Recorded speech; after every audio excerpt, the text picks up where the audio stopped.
Misrepresentation of a property's condition is consistently among the top claims against real estate professionals.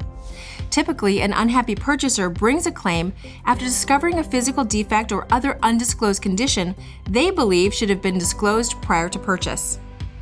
To reduce the risk of a costly misrepresentation claim, it's critical that real estate professionals are familiar with applicable disclosure laws. Real estate professionals generally owe a duty to disclose any known material fact under state law, and pursuant to Article 2 of the Realtor Code of Ethics, realtors must disclose material facts, which are facts that a reasonable buyer would consider important in deciding whether and on what terms to purchase a property. In addition, most states require some form of a seller's disclosure, informing buyers about known defects and other property conditions, such as water damage, mechanical problems, and structural issues. Failure to disclose can lead to misrepresentation claims, ranging from fraud to negligence and, in some states, innocent misrepresentation. A real estate professional commits fraud when they make a statement of material fact, knowing it to be false and intending a purchaser to rely on the statement, and the purchaser relies on that statement in making the purchase. Negligent misrepresentation arises from a lack of care in obtaining or delivering accurate information to the buyer. For example, when a cursory examination of the property would indicate the seller's statements are incorrect.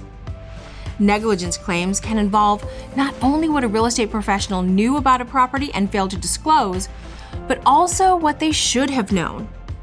The price of non-disclosure can be steep.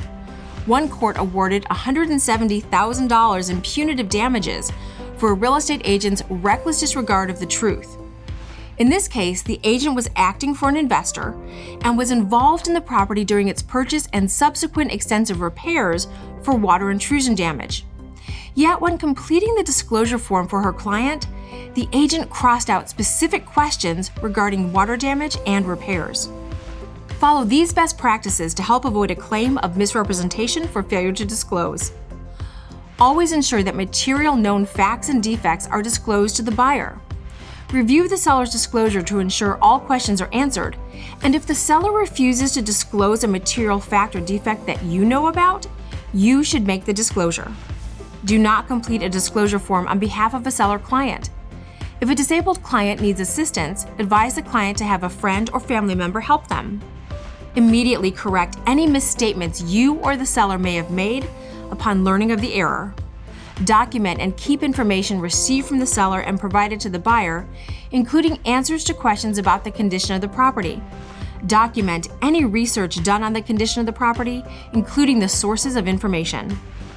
Finally, stay informed about any red flags for defects that may be common to properties in the area, such as zoning changes or plumbing issues. Discuss any red flags with the seller and have them investigated. If the investigation is inconclusive, alert the buyer to the potential red flag and its consequences. For more information, check out nar.realtor/hazards disclosures. Thanks for watching this episode of Window to the Law.